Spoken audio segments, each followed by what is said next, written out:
चलो, अब उस आबादा काल को बताने के लिए जो चार्ट है उसे अपन जरा समझते हैं। मूल कर्म, जघन्य स्थिति, उत्कृष्ट स्थिति, बंध और आबादा का।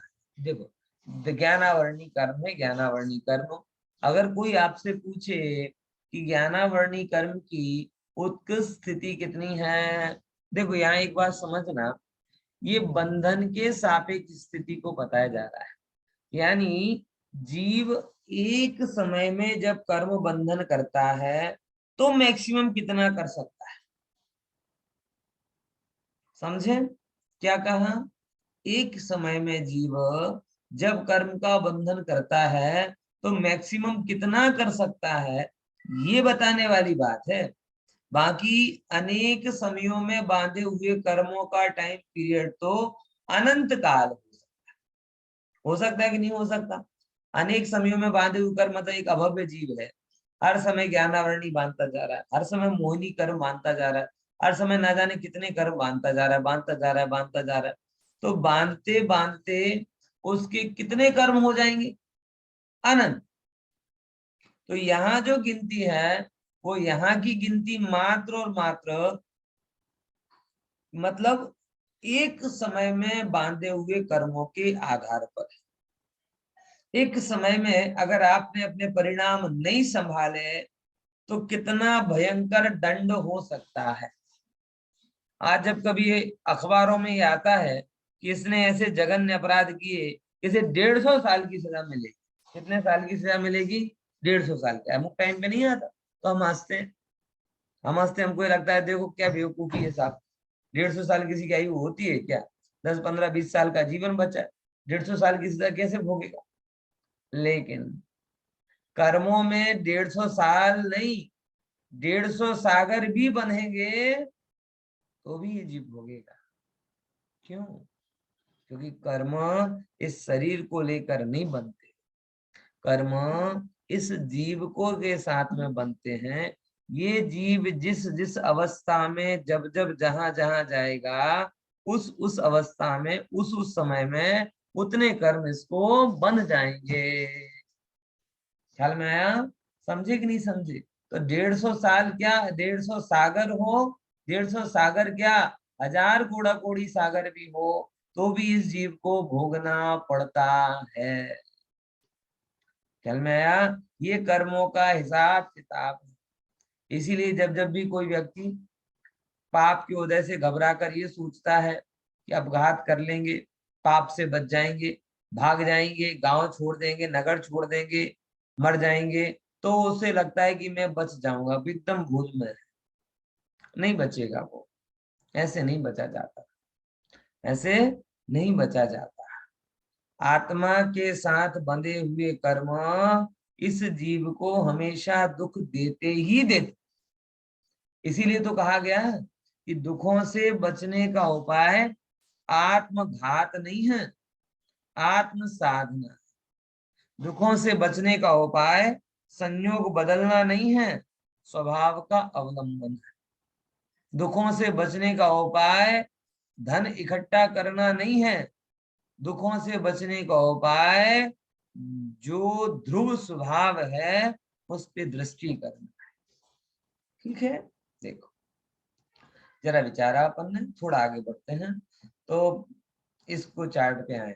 तो ज्ञानावरणी कर्म की एक समय में मैक्सिमम स्थिति होती है 30 कोड़ा कोड़ी सागर, जघन स्थिति अंतर्मुहूर्त, बराबर। और आबादा काल की बात कहें तो आबादा काल मैक्सिमम है 3000 वर्ष, बराबर। समझे कि नहीं समझे? मैक्सिमम मतलब आपने कर्म बांधा है तो 3000 वर्ष बाद वो उदय में आ ही जाएगा मैक्सिमम, अगर उत्कृष्ट बांधा है। और जगन्य तो एकावली होता है, मतलब तुरंत बांधा और थोड़े समय के बाद में उदय में आना चालू हो जाए, ऐसा भी हो सकता है। पता है ना आपको? मतलब कई बार कहते हैं बहुत सारे लोग कि भाई पाप करते हुए किसी के पाप का फल नहीं दिखाई देता।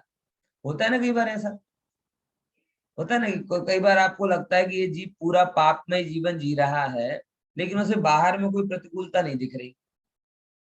क्यों होता है ऐसा? और लोग इससे निष्कर्ष निकाल लेते हैं कि पाप करने से कुछ नहीं होता, क्योंकि देखो पाप करने वाला मजा कर रहा है और पुण्य करने वाला दुख सहन कर रहा है, तो उसकी श्रद्धा जो है बुरे का फल बुरा होता है और भले का फल भला होता है, इस पे से हट जाती। यहां समझना चाहिए कि बुरे का फल बुरा होता है, भले का फल भला ही होता है, लेकिन कब होता है ये कह नहीं सकते।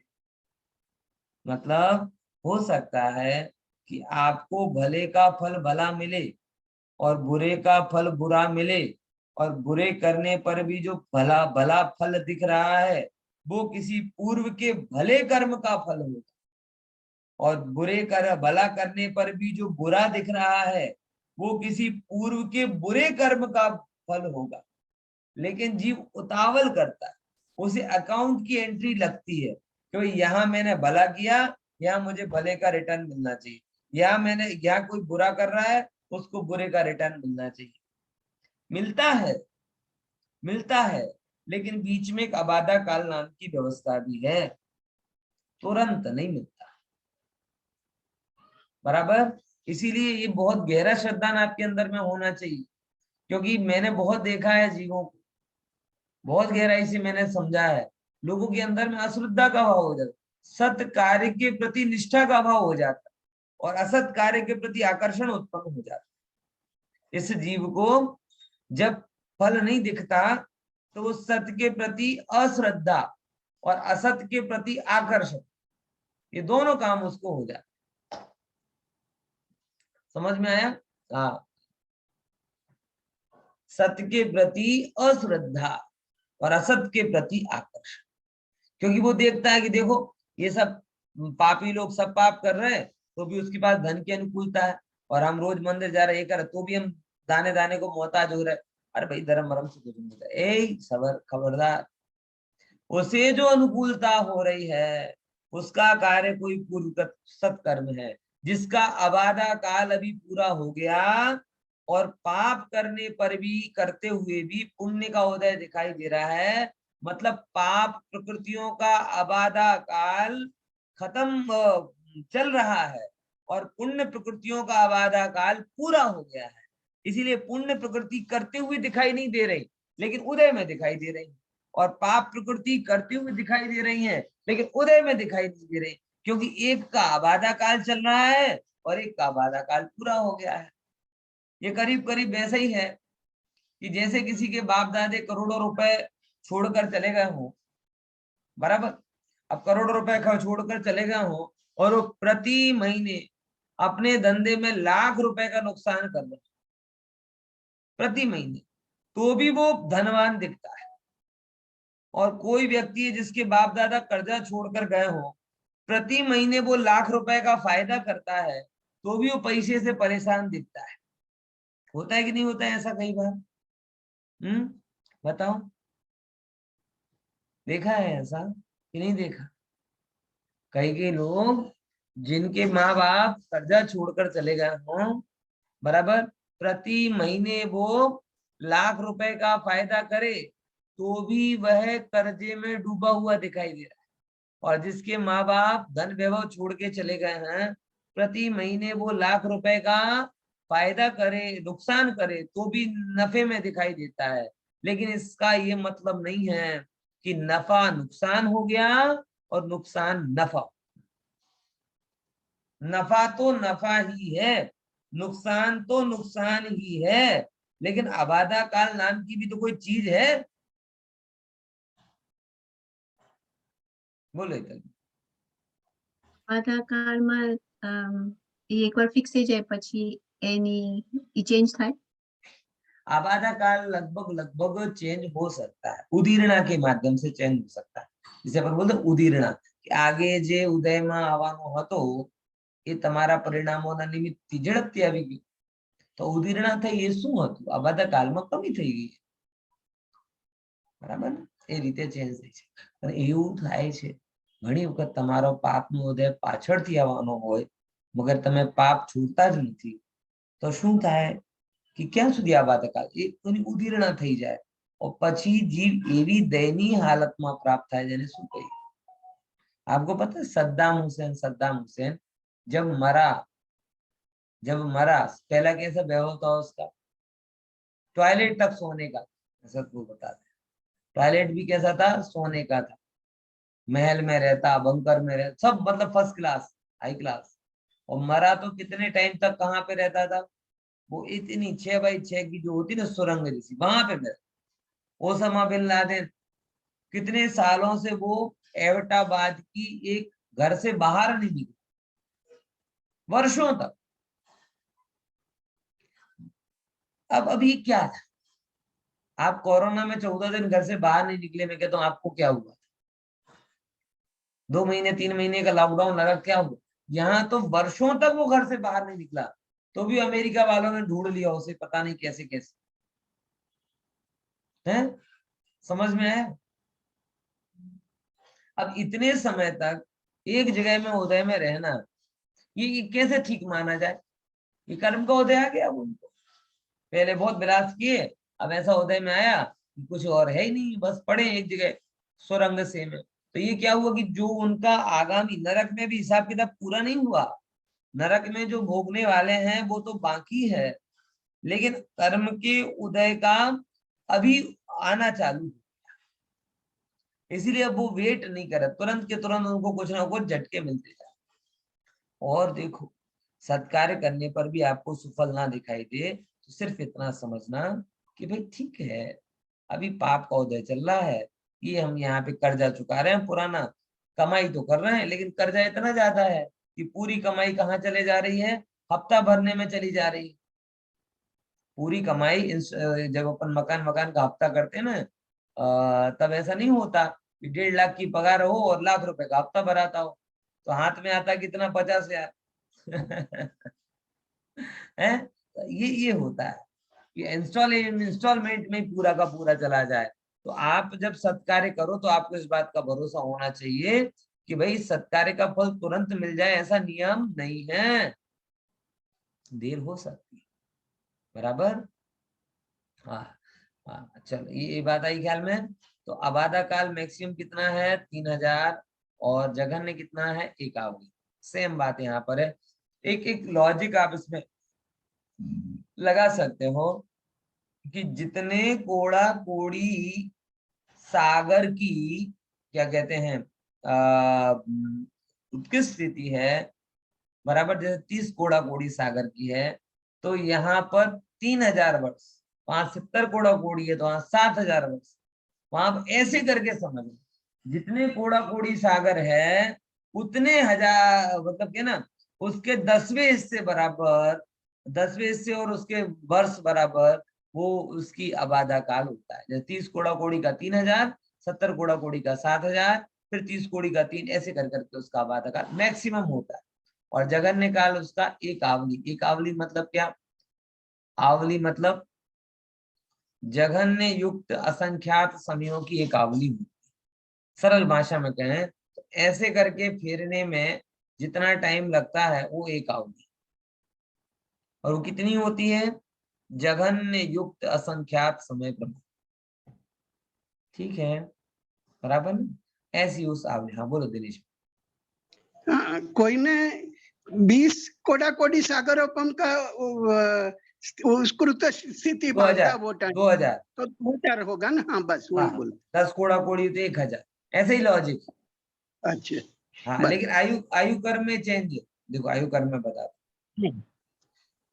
आयु कर्म बता रहे हैं 33 सागर मात्र है, जगन उसका अंतर्मूर्त है, लेकिन लेकिन इसका आबादा काल 1 कोटि पूर्व है। ऐसा क्यों साहब? ऐसा इसलिए कि 1 कोटि को डिवाइडेड बाई 3। आप इसका लॉजिक समझ पाए? कोई मुझे बताएगा ऐसा क्यों बता रहा है? देखो ऐसे समझो, ये जीव आयु कर्म बांधता एक समय में है, बराबर। मैंने आयु बांधी, अब मैंने आयु बांधी और आयु बांधने के बाद में उदय में कब आना चालू? सबसे सिंपल, अगर मेरी 99 ईयर्स की आयु है तो मैं आयु बांधूंगा कब? अगले भाव की। बोलो 66 सिंपल। अब 66 है तो वो 66 में मैंने आयु बांधी अगले 100 साल की, अगले 100 साल की आयु बांधी, तो वो उदय में तो 33 सागर के 33 वर्ष के बाद ही आएगी, बाद में आएगी, बराबर।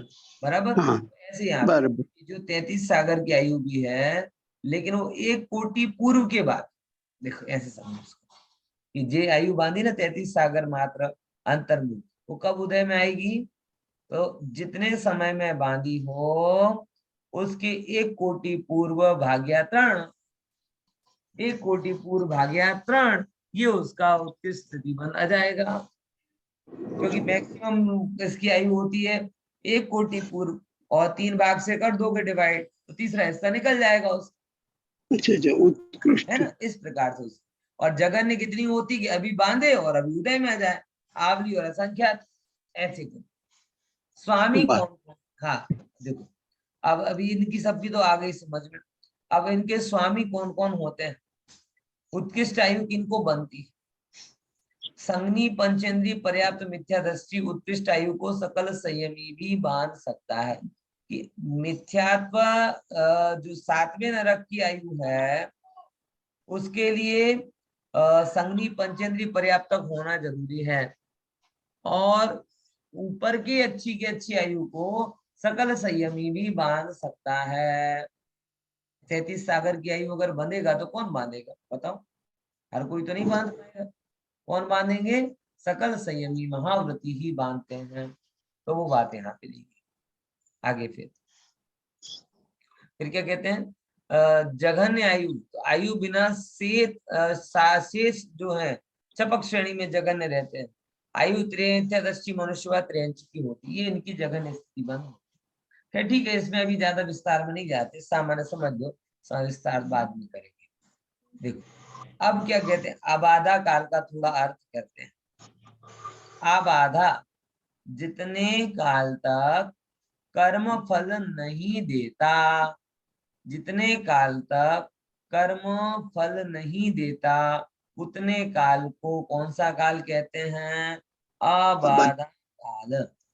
बांधा है लेकिन फल नहीं देता, कौन सा काल लेकिन हुआ, हाँ बोलो।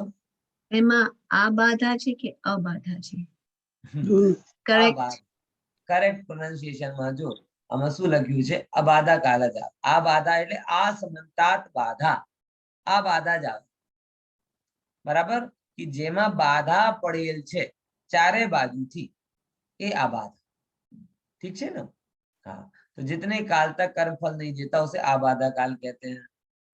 फिर आवली, आवली को जो मैंने आपको बताया असंख्यात समय की आवली होती है, और उसको बता रहे एक श्वास में संख्यात 1000 कूड़ा कूड़ी आवलियां होती है, मतलब बहुत छोटा समय, मतलब गिनती करना बड़ा मुश्किल है, इतना छोटा समय है। एक श्वास कितनी होती है, बहुत छोटी, और उसमें कितनी आवलियां होती हैं, बोले 1000 कूड़ा कूड़ी आवलियां होती हैं। और ऐसी आयु अपनी हजारों बार हुई, 1000 कूड़ा कूड़ी की उसकी आयु, कुछ नहीं, मात्र आयु बांध ली, जन्म लिया मर गए, जन्म लिया मर गए, जन्म लिया मर गए, ऐसे अनेकों भाव निकल जाते है ना। इसीलिए चलो आगे क्या कहते हैं, इसका सूत्र को और देखते हैं स्लाइड में। तो ये तो क्लियर हुआ ना। एक इंद्रिय आदि जीव कितने उत्कृष्ट कर्म मान सकते हैं, तो बता रहे, देखो एक चीज को जरा समझने लायक है कि जो भी उपलब्धि है ना आपको या मुझे या किसी को, वो हमेशा शक्ति रूप होती है, और शक्ति के हमेशा 2 डायमेंशन होते हैं, या तो अच्छे रूप में प्रकट होती है या बुरे रूप में प्रकट होती है। समझ रहे हैं ना इस बात को, क्या बोला, शक्ति 2 डायमेंशनल होती है। फॉर एग्जाम्पल आपके पास पैसा है, अच्छी बात है, आप इसके 2 तरफ जा सकते हो, सत्कार्य भी कर सकते हो, उसके लिए भी धन की जरूरत है, और असत्कार्य भी धन से ही होगा। अगर आपको ये शराब वराब की पार्टी करनी हो, भोग विषय में जीवन को लगाना हो, तो जेब में पैसे तो होने चाहिए ना, पैसे बिना तो आप वो भी नहीं कर सकते। और धर्म ध्यान आराधना करवानी हो, किसी की सेवा सहायता करनी हो, तो भी धन चाहिए। तो धन है, लेकिन उसके दो डायमेंशन हो रहे हैं, एक तो नीचे जाने वाला, एक ऊपर जाने वाला। बराबर। बल है, बल, बल के भी दो डायमेंशन हो गए, या आप किसी को मारोगे या किसी की रक्षा करो। हर चीज जो शक्ति के रूप में आती है वो 2 डायमेंशन वाली होती है। सेम आपको और हमारा जो भी इंद्रियों के माध्यम से क्षयोपशम व्यक्त हुआ है, उसके भी 2 डायमेंशन। अगर उसे सही तरीके से लगा दिया तो उत्कृष्ट पुण्य कर्म का बंध होता है, और उसे गलत तरीके से लगाया तो उत्कृष्ट पाप का बंध होता है। 7वें नरक में कोई असैनी जीव नहीं जाता, एक इंद्रिय जीव नहीं जाता। 7वें नरक में जाएगा तो कौन जाएगा? सैनी, पंचेंद्रीय, मनुष्य, सज्ज, ऋषभ, नाराज, सैनन का धनी ही जाए। बात समझ में आ रही कि नहीं आ रही? क्योंकि बोला ना, शक्ति है, उसके 2 डायमेंशन हैं। ये एक से पता नहीं चलता कि क्या हुआ क्या नहीं हुआ, वो डबल होना। इसीलिए ये एक इंद्रिय आदि जीव को आप देखोगे तो इनकी मोहिनी की उत्कृष्ट स्थिति 1 सागर है, और पंचेंद्रिय की कितनी आएगी? 70 कोड़ा कोड़ी सागर आती है। फिर देखो द्विंद्रिय की अगर मोहिनी की देखोगे तो 25 सागर आई, बराबर। और यहाँ पे कितनी ज्यादा होगी? मतलब ये ओवरऑल बोल रहे हैं ना, एक कर्म का नहीं बोल रहे, एक समय का नहीं बोल रहे, ये ओवरऑल बोल रहे हैं कि असैनी 1000 सागर और ये असंख्यात सागर। तो एक भव में ये जीव कितने कर्म बांध सकता है, टोटली कितनी एफडी कर सकता है, अपनी सरल भाषा में कहें तो बोले एक इंद्रिय 1 सागर तक की एफडी कर पाता है मोहिनी कर्म की, और संगनी पंचेंद्रिय यहाँ पे सागर के बाद में असंख्यात सागर लिखा हुआ है, वो छूट गया। ये 1000 सागर तक उसकी एफडी चल सकती है, इतना ज्यादा कर्म वो जीव बांध सकता है। ऐसे सब में देखना, ज्ञानावरणी में 3/7 सागर, और इसका क्या है, मनुष्य का द्विंद्रिय का 25 सही 3/7, 50 1000 सही 3/7। नाम गोत्र में भी इतने सारे फैक्ट को याद करा करा के मैं आपको टेंशन नहीं दिलाना चाहता। इतने सारे फैक्ट फैक्ट फैक्ट इतने याद करना हो तो करो, बहुत अच्छी बात है, लेकिन सिंपल बात आपको बोल रहा। कौन सी? कि अगर आपको जो मिला है ये डबल डायमेंशन है, आप इसका सही यूज करके कर्मों की स्थिति को कम भी कर सकते हो, और गलत यूज करके असंख्यात गुना कर्मों की स्थिति को बढ़ा भी सकते हो, क्योंकि हमेशा 2 डायमेंशन में होने वाली क्रिया है। बराबर ख्याल में आ रहा है कि नहीं आ रहा? समझे ना? ये बात को ख्याल। फिर आगे चलते हैं। ये देख लेना, किसी को जानकारी ज्यादा चाहिए तो शांति से पढ़ना, फिर मैं और विस्तार से आपको बता दूं। फिर देखो और क्या कहते हैं, इसका भी थोड़ा ब्रीफ नोट मैं दे दूं आपको। उत्कृष्ट प्रकृति उत्कृष्ट स्थिति बंध, बराबर। तो ज्ञानावरणी की 5 प्रकृतियां हैं। उत्कृष्ट स्थिति 30 कोड़ा कोड़ी सागर, उत्तर प्रकृति सागर में है, असाता साता ये सब है, बहुत सारी चीजें हैं, इनमें ज्यादा पढ़ के आप कंफ्यूज हो जाओगे। अभी मैं इसमें कर्म कांड आप पढ़ेंगे ना जब हम सब लोग विस्तार से, तब ये सब चीजों को बड़ी गहराई से देखेंगे। अभी तो इतना समझ लो कि ऐसी ऐसी सब बातें हैं, ठीक है ना। कितने ज्यादा बहुत गहरी गहरे सूत्र दे दिए इसने, कोड़ा कोड़ी कोड़ा कोड़ी। चलो अब अपन 21 नंबर का सूत्र पे आते हैं, 21 नंबर का सूत्र। अभी क्योंकि इसमें 2-3 लोग ही तो सुन रहे हैं, बाकी के तो वीडियो भी बंद है, पता नहीं क्या है, सुन रहे कि नहीं सुन रहे। अब उनको इतना ज्यादा कोड़ा कोड़ी करेंगे तो फिर समझ में नहीं आएगा कि किस कोड़ की बात कर रहे हैं। ये उड़ते उड़ते समझ में आने वाली बात नहीं है। करुणान युग से याद आया मुझे एक बात।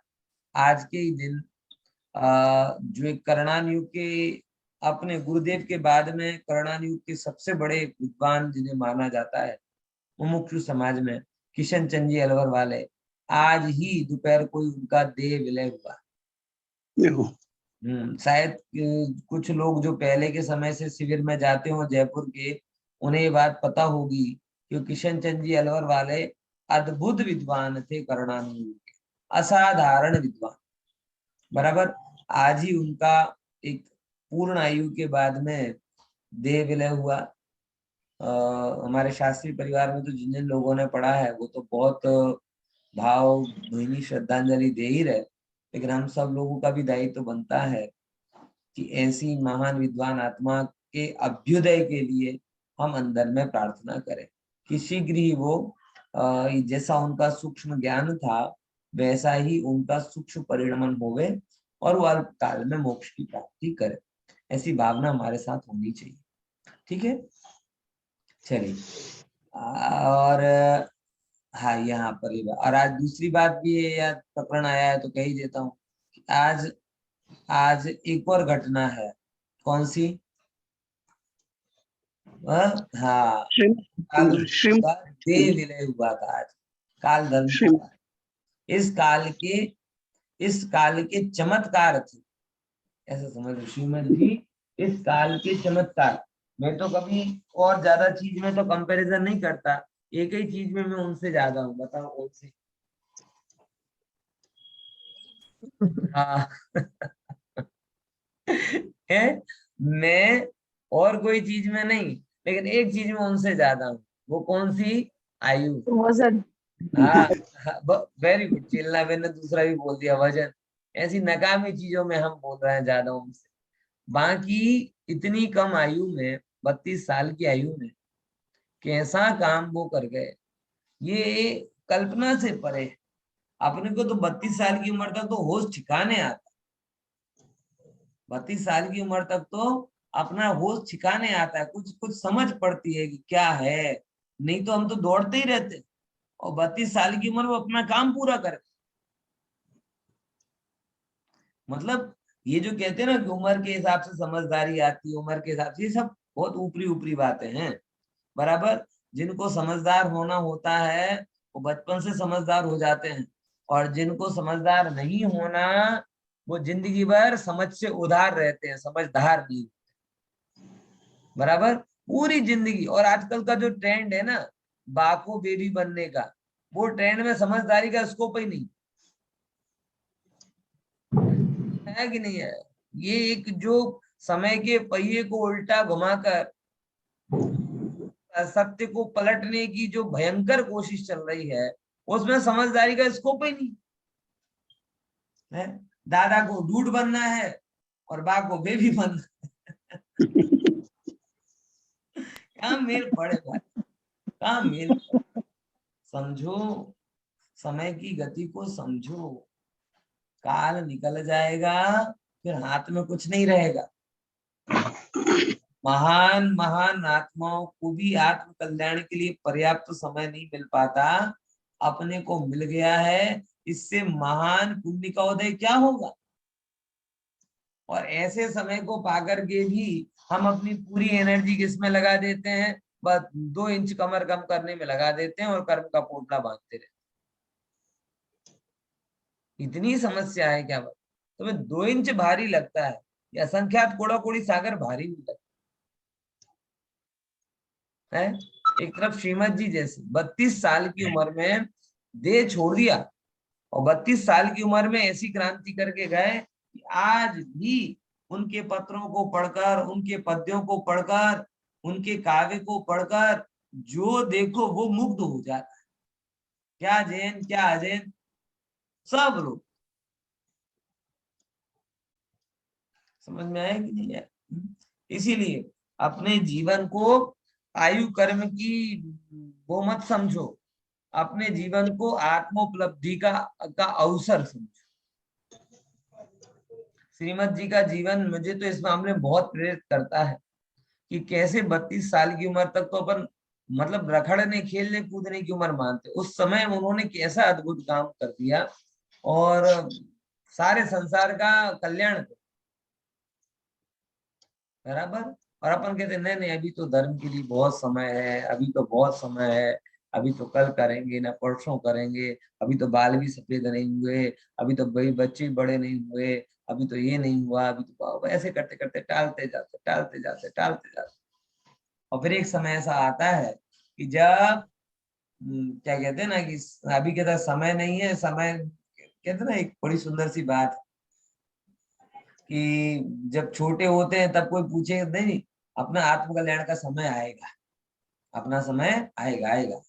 फिर बड़े हुए बोले अब आएगा, फिर और बड़े हुए तो अब आएगा, अब आएगा, अब आएगा, आएगा, कहता कहता करता है, अंत में डॉक्टर कहता है आपका समय आ गया, आपका समय आ गया है, अब जरा दुआ वुआ कर लो और काम समझे।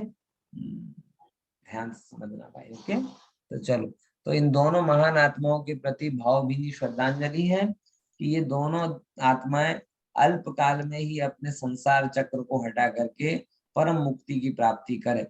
किशन चंद जी भाई साहब जिनका आज ही देह विलय हुआ, और श्रीमद जी का तो आज समाधि दिवस है, उनने तो अद्भुत काम किया ही है। एक भवावतारी कहते हैं, आप हम तो सत्य तो नहीं जानते, लेकिन उम्मीद जरूर रखते हैं कि जैसा उनके बारे में कहा जाता है वो सत्य हो, और ना केवल वो सत्य हो, हमारा भी कुछ ऐसा ही हो, हमारा भी कुछ ऐसा ही हो कि हम भी उनकी भांति अल्प काल में सिद्धत्व की प्राप्ति करें। ये दोनों ही महापुरुष के जीवन इस बात की हमें प्रेरणा देते। ठीक है, अब देखो जरा अगला अपन सूत्र पढ़ते हैं 21। विपाकोनुभवाः, बोलो विपाकोऽनुभवः विपाकोनुभवाः, विपाको अनुभवः। बराबर। अनुभाग बंध किसे कहते हैं? तो उत्तर आता है विपाक, अर्थात कर्म के फल देने की शक्ति को किसे कहते हैं? विपाक। अनुभाग, अनुभाग बंध होता है ना, जैसे कर्म का उदय था वैसे फल देने की सामर्थ्य आए, उसे ही क्या कहते हैं? अनुभाग बंध। जैसे वो कैसा होता है? तो अगला सूत्र आता है सा यथाना, बोलो सा सा यथा, यथायनम्। सा यथाना मतलब जैसा कर्म का नाम है वैसा उसका अनुभाग है। अब मतलब क्या हुआ? मतलब बड़ा सरल सा है कि ज्ञानावरणी, ज्ञानावरणी कर्म है, तो कोई पूछे कि ज्ञानावरणी का अनुभाग कैसा होगा, तो सूत्रकार कहते हैं सा यथाना, मुझसे मत पूछो, जाओ उससे खुद पूछो, जाओ उससे पूछो जिसने इसका नाम ज्ञानावरणी रखा, बराबर। तो वो क्या बोलेगा कि ज्ञानावरणी का नाम ज्ञानावरणी, ज्ञानावरणी का नाम क्या है? ज्ञान पर आवरण करे, ज्ञान पर आवरण करने में जो निमित्त बने वो ज्ञानावरणी। ठीक है ना, ज्ञान पर आवरण करने में जो निमित्त बने वो ज्ञानावरणी, तो ये उसका विपाक है। ज्ञानावरणी की कृपा से ज्ञान प्रकट नहीं होता, ज्ञानावरणी ज्ञान को ढांकने का काम करता है। समझ में आया? बहुत सारे लोग ये कहते हैं भाई अच्छा है ज्ञानावरणी कर्म, कम हमारा कम है तो हमारा, अरे तेरा ज्ञान तो तेरी लायकात से व्यक्त हुआ, ज्ञानावरणी कर्म ने तो पुरजोर कोशिश की थी कि तुम्हारा ज्ञान रत्ती भर भी प्रकट ना हो, लेकिन तुम्हारे ज्ञान की ताकत ऐसी थी कि जो ज्ञानावरणी के को भेदते हुए प्रकट। तो ये मत समझना कि ज्ञानावरणी ज्ञान को प्रकट करता है, ज्ञानावरणी ज्ञान को ढांकता है, और ज्ञान जो प्रकट होता है वो जीव की अपनी योग्यता से, अपनी लायकात से प्रकट होता है। ठीक है, बराबर। चलो ये बात हुई सा यथा। ऐसी दर्शनावरणी क्या करेगा? चलो सबका अपन स्वरूप समझ लेते हैं। दर्शनावरणी का विपाक कैसा होगा? दर्शन गुण पर आवरण करने वाला। सा यथा नाम से समझना आपको कि सा यथा नाम क्या कहता है? जैसे जैसे कर्म का, जैसे जैसे कर्म का नाम है वैसे वैसे उस कर्म का काम है। तो अगर कर्म का नाम दर्शनावरणी है तो कर्म का काम क्या होगा कि दर्शन गुण में आवरण करने में निमित्त बन। कर्म का नाम मोहनी है तो कर्म का काम क्या होगा? मोहित कर देना। और जब मोहित हो जाता है तो इसे भला बुरा समझ में नहीं आता। जैसे हिप्नोटाइज कोई कर ले किसी को तो ऐसा कहा जाता है कि अगर कोई पुरुष हो ना, मतलब हिम्मत वाला पुरुष हो, 6 फीट की हाइट हो और सब वजन वजन सब बढ़िया, बराबर पौरुषोचित सारे गुण हैं, और कोई उसे हिप्नोटाइज कर ले और हिप्नोटाइज करके उसके मन में बिठा दे कि मैं स्त्री हूँ, तो चाल ढाल हाव भाव नैन नक सब बदल जाए, सब कर बराबर। मतलब मोहित हो गया। अब वो पुरुष होने पर भी ये भूल गया कि मैं पुरुष हूं। समझ में आया? ऐसे जैसे कोई पुरुष होने पर मोहित कर्म के कारण मैं पुरुष हूं ये भूल जाता है, ऐसे ही जीव मोहिनी कर्म के कारण मैं चैतन्य पुरुष हूं ऐसा भूल जाता है। ओके, फिर देखो मोहिनी कर्म हुआ, फिर कहते हैं अंतराय। अंतराय कर्म का मतलब क्या है? विघ्न करना, अंतर करना, आपके और आपके लक्ष्य के बीच में जो अंतर क्रिएट कर देता है, डिफरेंस क्रिएट कर देता है, विघ्न कर देता है, वो अंतराय कर्म कहलाता है। यानी अंतराय कर्म का विपाक कैसा होगा? बोले विघ्न करने वाला, मतलब दान ज्यादा देना है, विघ्न हो जाएगा, आपको दान देने का मौका नहीं मिलेगा। लाभ ज्यादा होना चाहिए, विघ्न हो जाएगा, आपको लाभ नहीं मिलेगा। भोग भोग हो जाएंगे, लेकिन होने पर भी आप उन्हें भोग नहीं पाएंगे, आपकी शक्ति विकसित नहीं होगी। ये सारे के सारे काम कौन कर रहा है? अंतराय कर्म के निमित्त से हो रहे हैं। ठीक है, देखो 3 हो गए। फिर चौथे नंबर पे कौन? चौथा हो गया, 4 हो गए। 5वां आयु। आयु का विपाक कैसा होता है?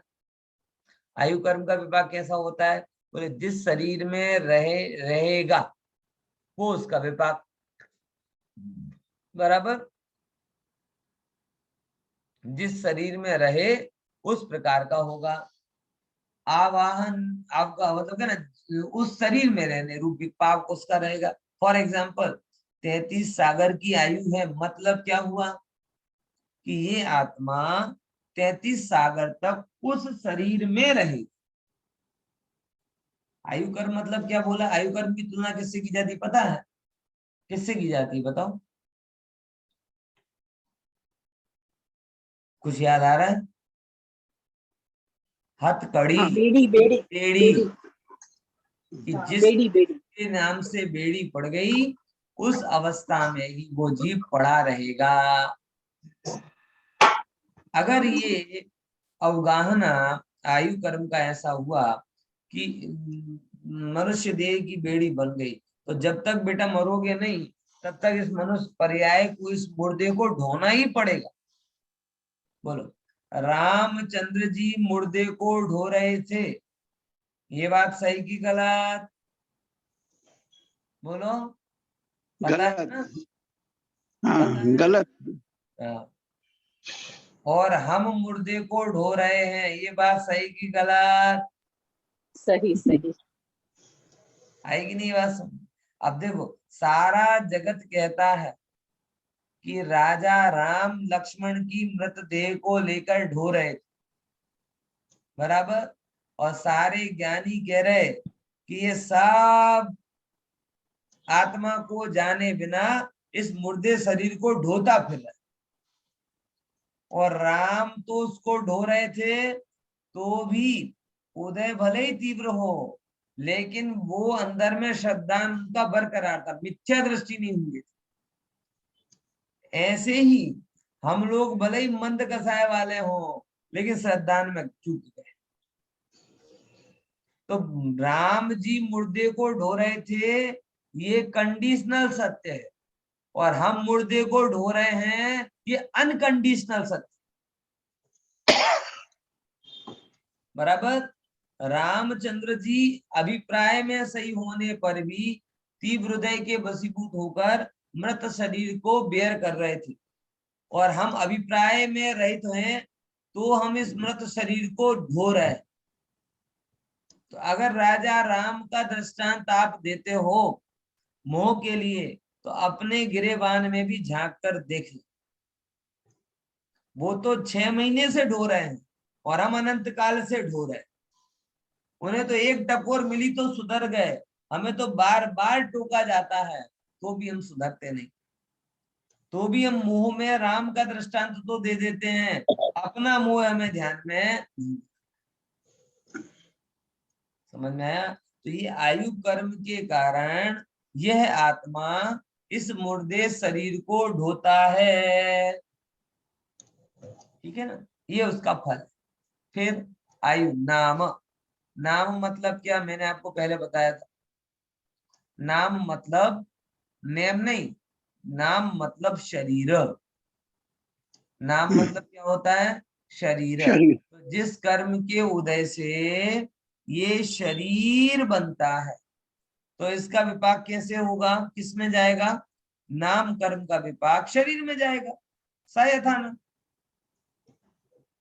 और इसीलिए तो जो जो शरीर के से पुण्य कमाता है, उसके पुण्य के फल को शरीर भोग लेता है, लेकिन आत्मा से तो कुछ हुआ नहीं, तो आत्मा कोरा का कोरा रह जाता है।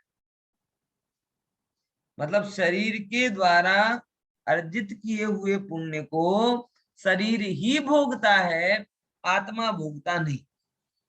मतलब आपने देह से अच्छी क्रिया करी तो फल किसको मिलेगा?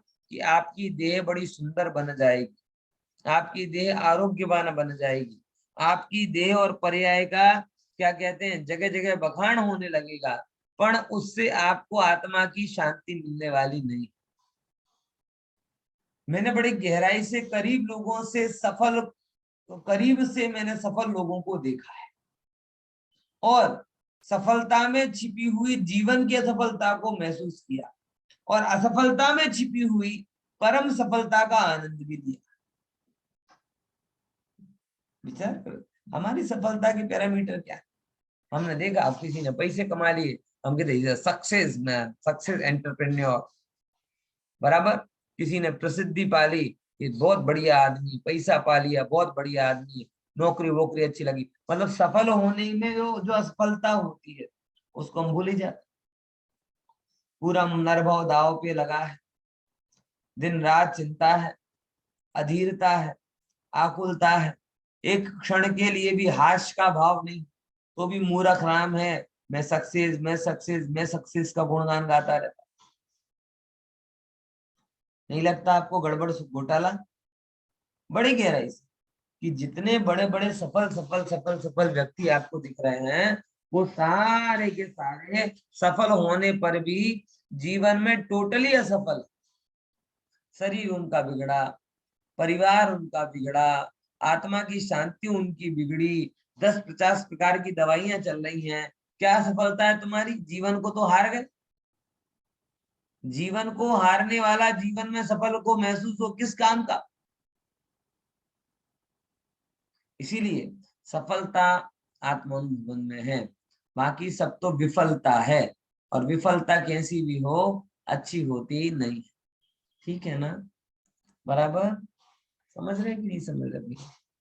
देखो, तो सायथा नाम वो कैसी होती है? इसे तो नाम हो गया नाम, फिर होता है गोत्र।